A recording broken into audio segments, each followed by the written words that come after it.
April 5th, 2016. This is an idyllic Southern California spring day. As I'm walking out to take the kitchen garbage out, I turn around the corner and pass a big white windowless van. All of a sudden the door swings open and this tall uniformed guy steps out, and he has a piece of paper in his hands and he says, "Are you David Daleiden?" And he says, "I'm with the California Department of Justice. We have a search warrant for your home." And he hands me the warrant. And I think to myself, oh gosh, what's going to happen next? So about 5 or 6 California DOJ agents started stomping through my apartment, the other 5 of them standing on the lawn outside. Some of them were armed with AR-15s, some of them had canine dogs with them. They had come for me.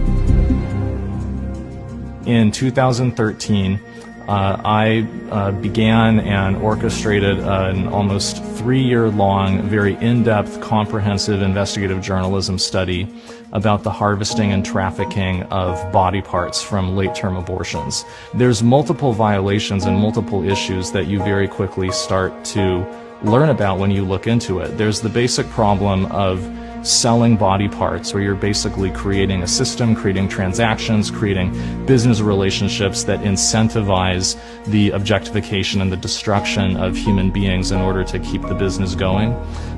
So for about 30 months, we went undercover with the explicit purpose of partnering with some of the biggest Planned Parenthood abortion clinics in the country to send their technicians in, harvest body parts from the abortions that were being done that day, then package up the parts and ship them off to different customers all around the country, sometimes around the world.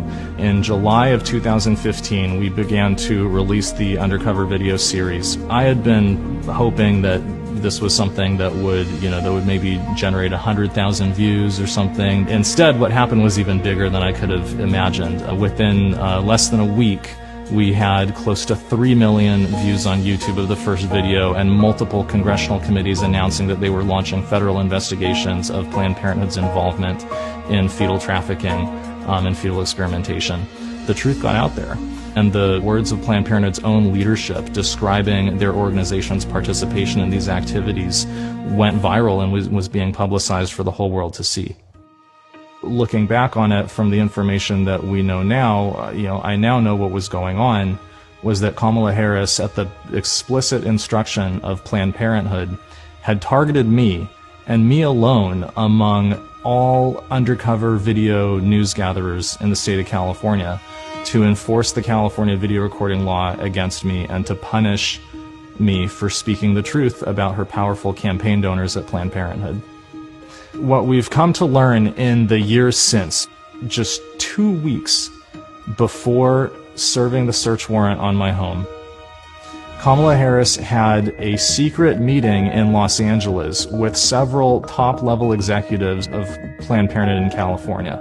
We then found out from the California DOJ investigator reports that Planned Parenthood's top lawyer in California had specifically instructed the California DOJ agents that Planned Parenthood wanted the video equipment and the computers that I was using to publish the videos to be seized, in order to shut me up, in order to prevent me from continuing to publish the truth about Planned Parenthood's involvement in fetal trafficking, and in order to punish me for speaking out with a message that was disfavored by Planned Parenthood and by Kamala Harris in the state of California. I think what people have to understand about organizations like Planned Parenthood and about their political backers like Kamala Harris is that they're shameless, and they will do whatever they have to do in order to promote their agenda. They'll say whatever they have to say, and they are not afraid to use every bit of power at their disposal to force their agenda through.